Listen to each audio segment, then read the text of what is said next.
말씀 같이 봉독하겠습니다. 우리 골로새서 1장 9절에서 12절까지 우리 한 절씩 말씀 교독하겠습니다.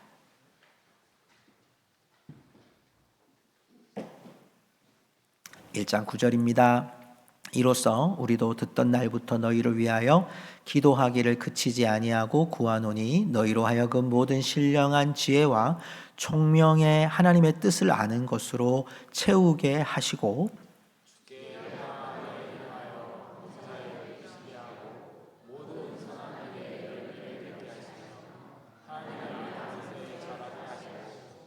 그의 영광의 힘을 따라 모든 능력으로 능하게 하시며 기쁨으로 모든 견딤과 오래 참음에 이르게 하시고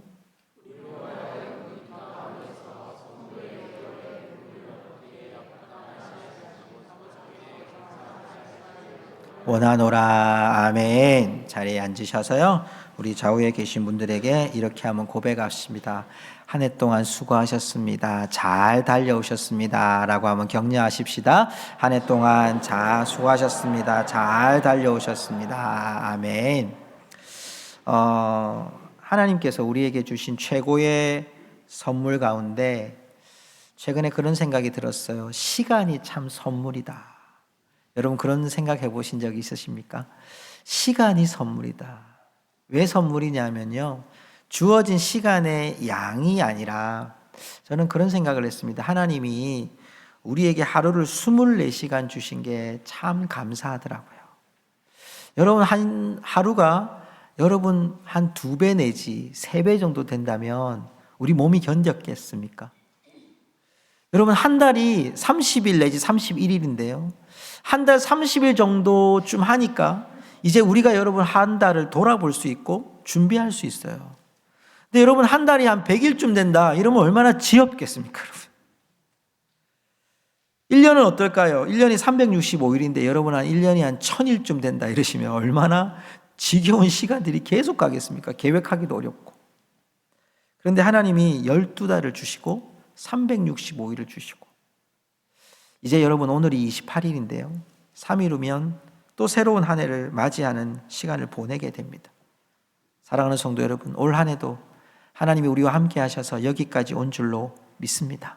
우리 하나님께 영광의 박수로 한 5초 동안 박수 한번 칠까요? 감사합니다. 감사합니다. 감사합니다. 아멘. 최근에 한 목회자 강의에서 참된 신앙을 점검하는 점검의 기준이 있다고 하는 한 말씀을 들었습니다. 참된 신앙의 한 기준점이 뭔가? 그것은 우리가 어떤 직위를 갖고 직분을 받았느냐, 이것도 아니래요. 아니면 내가 얼마만큼 기도를 많이 하고 체험을 많이 했나, 이것도 아니래요. 여러분 정말 참된 신앙의 기준은 이거랍니다. 여러분 좀 기억해 보십시오. 내가 하루 전에, 한 달 전에, 1년 전에 믿던 믿음과 지금의 믿음이 변화되어 있는가? 믿음의 여러분 정점은 얼마나 많은 시간이 아니라 얼마나 많은 변화의 시간으로 왔는가? 오늘 바울의 기도는 골로새 교회를 위한 끊임없는 기도가 나와요.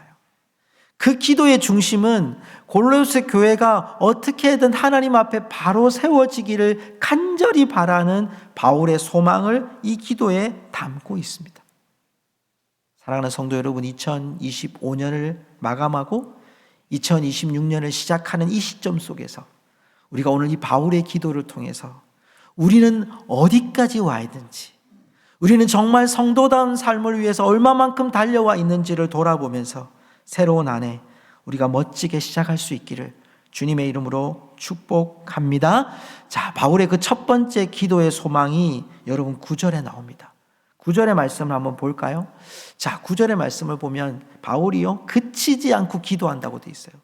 기도하기를 그치지 아니하고 구하는데 뭘 구하느냐 하면 모든 신령한 지혜와 총명의 하나님의 뜻을 아는 것으로 채우게 하시고. 자, 첫 번째 기도는 채움이에요. 뭘 채우느냐? 신령한 지혜와 총명으로 채운다고 돼 있어요. 왜 이 말을 하고 있냐면 여러분 당시에 영지주의자라고 하는 이단들이 교회를 접근하고 교회 안에 들어와서 어려움을 주는 상황이었습니다.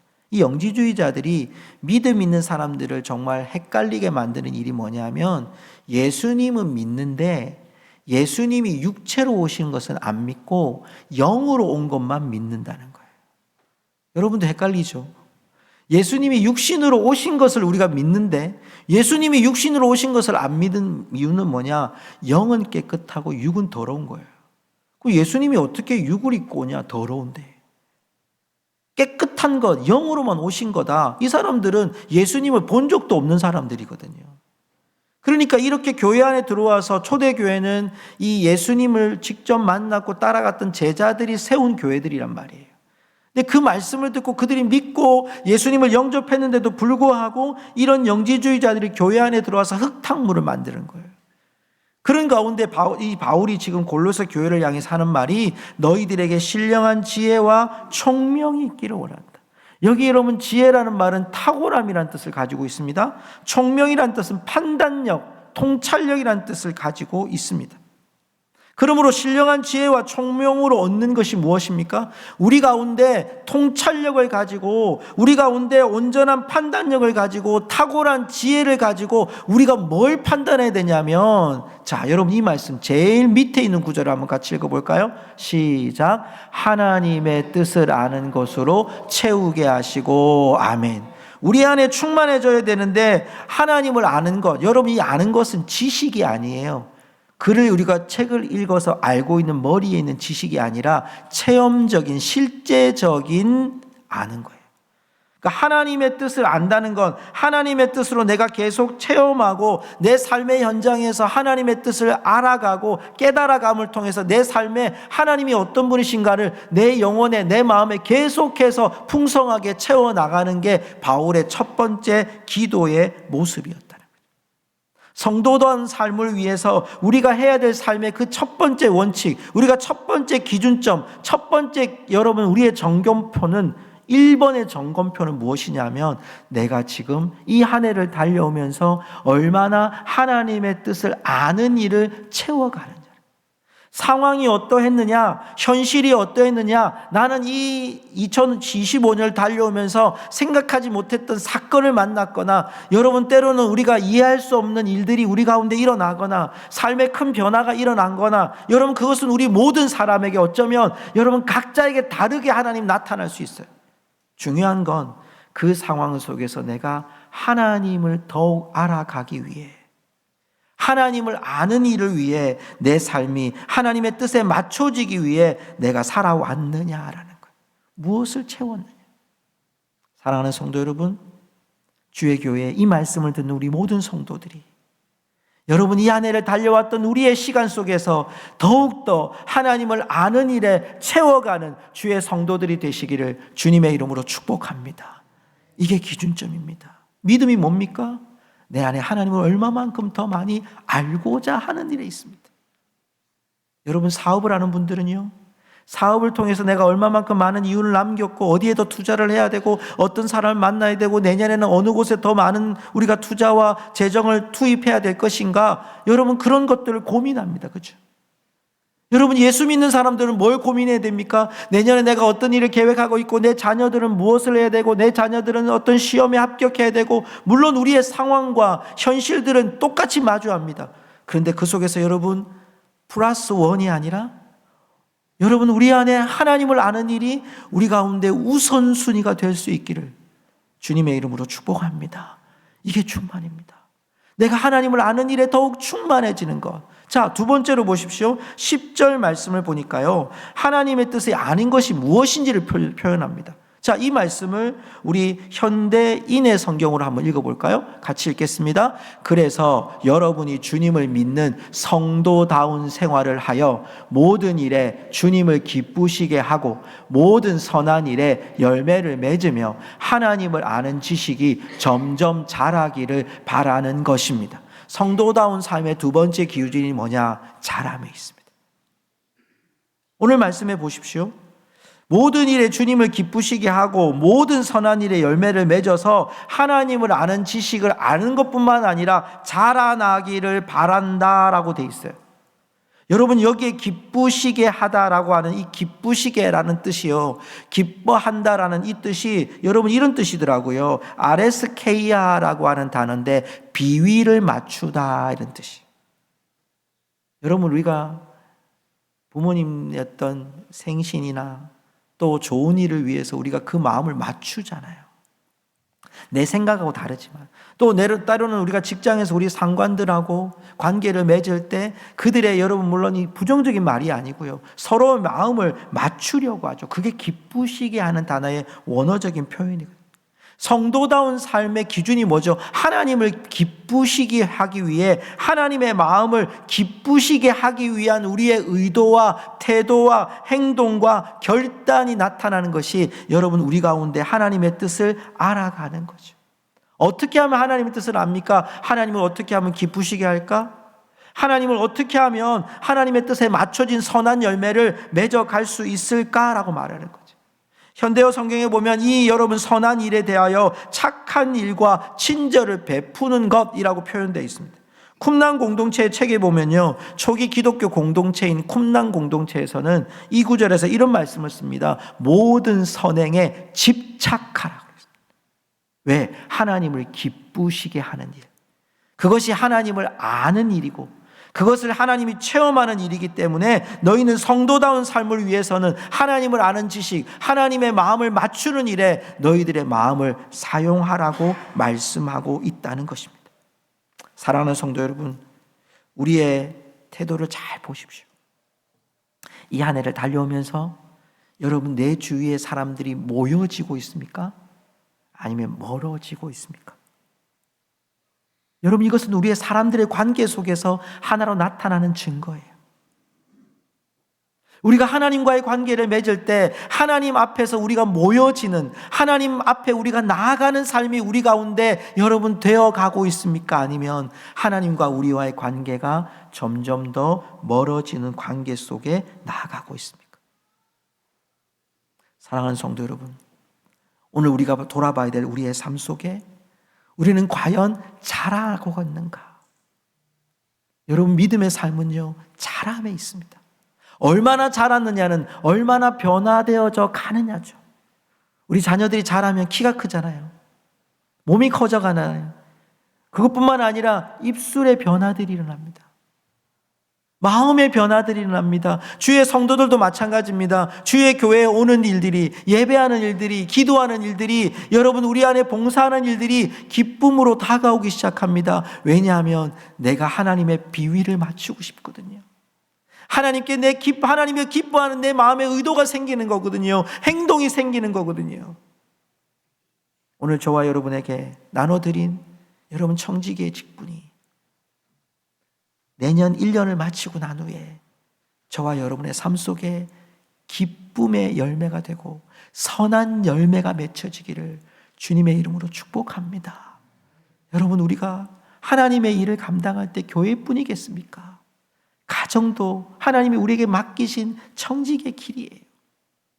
가정 안에서 우리가 아버지로서, 어머니로서, 부모로서, 자녀로서의 삶을 살아갈 때 그곳에서도 하나님이 기뻐하시는 부모 공경은 뭘까? 하나님이 기뻐하시는 자녀들을 교육하는 것은 무엇일까? 하나님이 기뻐하시는 내 삶의 터전에서, 직장에서 해야 될 일이 무엇인가를 우리가 결정할 수 있는 것, 여러분 그것이 성도다운 삶을 이루어가는 하나님의 백성들인 줄 믿습니다. 2025년 여러분 우리 교회 주제가 뭐였습니까? 우리 같이 한번 읽어볼까요? 이쪽에 있습니다. 시작. 나는 교회입니다. 뭐라고요? 예, 여러분 우리는 교회입니다. 우리는 우리 스스로가 성도다운 삶을 산다는 것은 우리가 교회라고 하는 것을 기억하며 살아가는 것입니다. 여러분 예수 그리스도를 믿는 자들이 모인 무리가 교회입니다. 예수 그리스도를 마음에 가진 자들이 바로 교회입니다. 우리가 가정에 가서도 가정이 교회가 되고, 교회에 와서도 교회가 또한 교회가 되고, 우리의 직장에 가서도 또한 우리의 교회가 됩니다. 우리의 삶의 터전에 와서도 우리가 교인이 됩니다. 성도가 됩니다. 교회가 됩니다. 여러분의 군인인 여러분에 있는 여러 가지 지역으로 간다 할지라도 그곳에서도 여러분 교회가 됩니다. 여러분 우리가 부르신 그곳에서 주님이 임하시는 성도다운 삶으로 살아가는 주의 백성들이 되기를 간절히 축복합니다. 마지막으로 11절과 12절에 보면 이 바울의 기도가요, 종착역까지의 과정을 이야기합니다. 자, 11절을 보십시오. 11절에 보면 우리 읽어보겠습니다. 11절 시작. 그의 영광의 힘을 따라 모든 능력으로 능하게 하시며 기쁨으로 모든 견딤과 오래 참음에 이르게 하시고. 자, 여기 보면 모든 능력으로 능하게 하시며, 하나님이 우리에게 능하게 하시는 거예요, 바울이. 그런데 그 속에서 보세요. 기쁨으로 모든 견딤과 오래 참음에 이르게 하시고.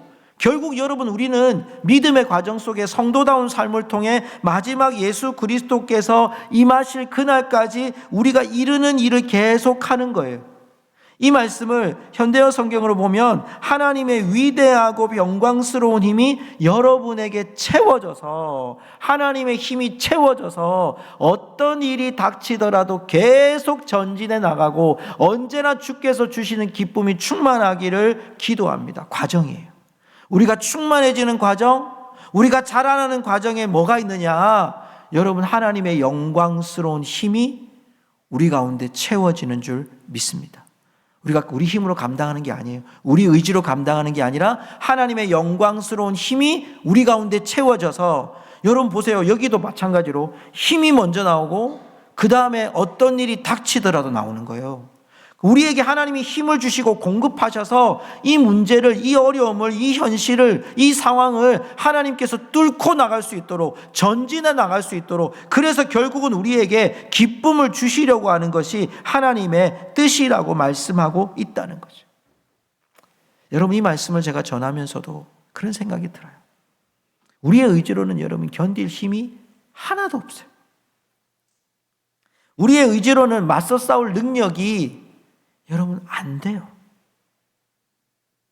여러분, 우리에게 다가오는 악인들의 모습, 우리들을 여러분 구렁텅이에 빠지려고 하는 그런 악한 자들의 모습을 보면 여러분, 우리가 도저히 일어날 수가 없어요. 우리가 여러분 복수한다고 해서 우리가 이길 수 있을까요? 아니면 내가 복수 안 하고 용납해야지. 용납 되겠습니까? 철천지 원수 같은 사람들을, 나를 미워하고 나를 고통스럽게 한 사람들을 용납할 수 있겠냐고요? 안 되거든요. 그런데 성경은 말씀하잖아요. 하나님의 위대하고 영광스러운 힘이 우리 가운데 임하여져서, 이렇게 얘기합니다. 12절에도 보면 우리로 하여금, 자 11장 12절을 보십시오. 우리로 하여금 빛 가운데 성도의 기업의 부분을 얻기에 합당하게 하신 아버지께, 이렇게 나와요. 빛 가운데, 우리로 하여금 빛 가운데서 성도의 기업의 부분을 얻기에 합당하게 하신, 이렇게 돼 있어요.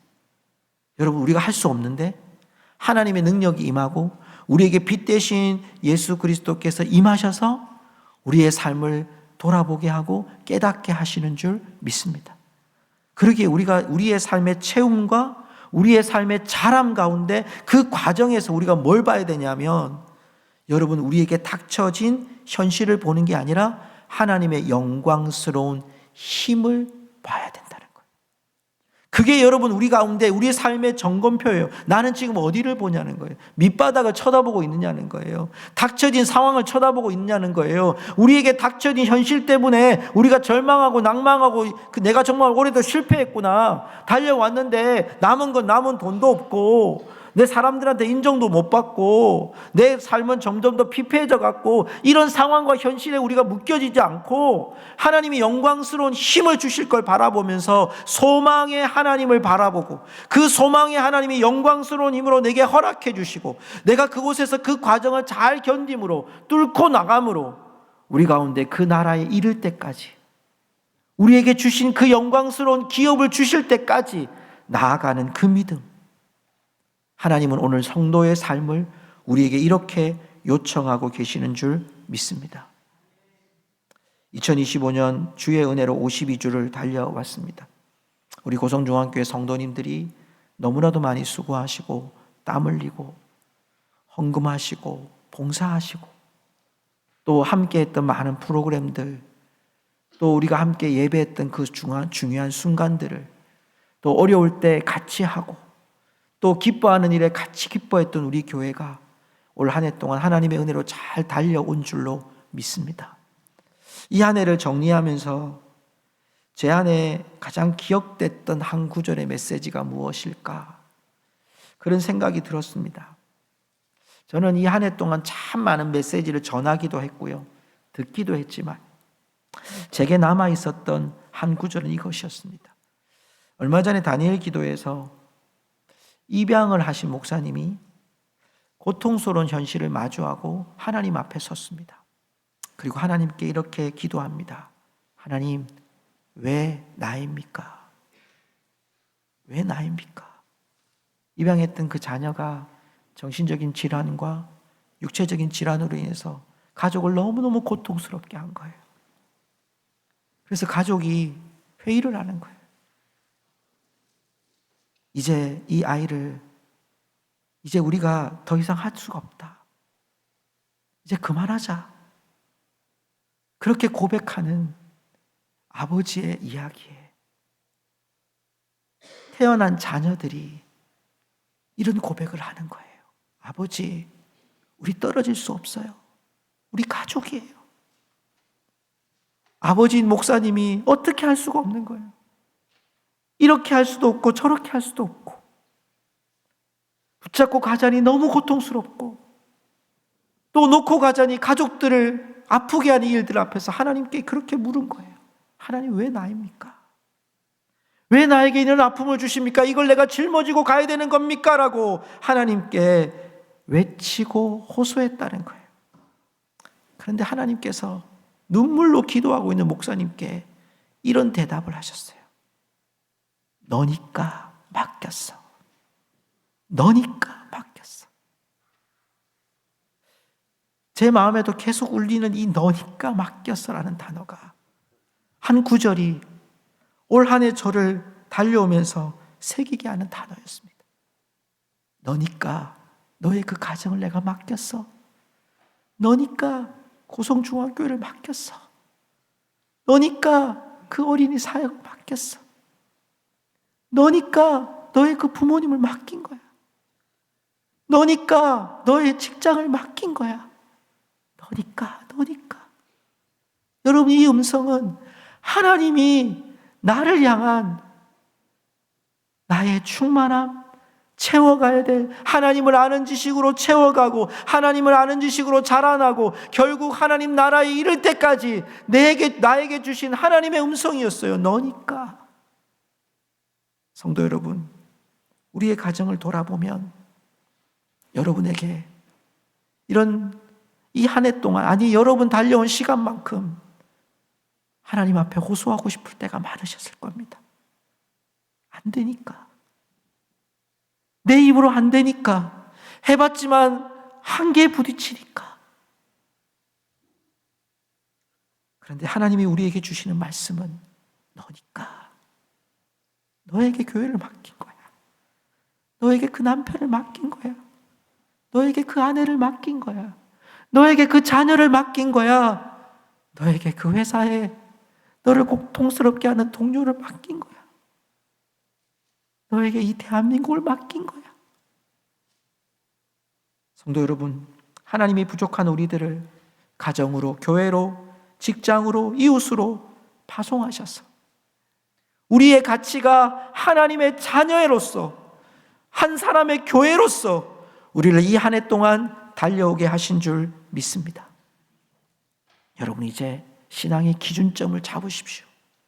나는 하나님을 아는 일에 충만해져 가고 있는지, 하나님을 아는 일에 더욱 자라가고 있는지, 그리고 내가 그 고통 속에서도 하나님의 말씀의 힘으로, 빛으로 뚫고 내 현실과 상황을 뚫고 하나님의 뜻을 향해 내가 나아가고 있는지 돌아보면서 새로운 한 해, 다시 시작되는 한 해, 성도다운 삶을 위하여 다시 우리의 걸음을 걸어갈 수 있는 우리 모든 성도들 되시기를 주님의 이름으로 축복합니다.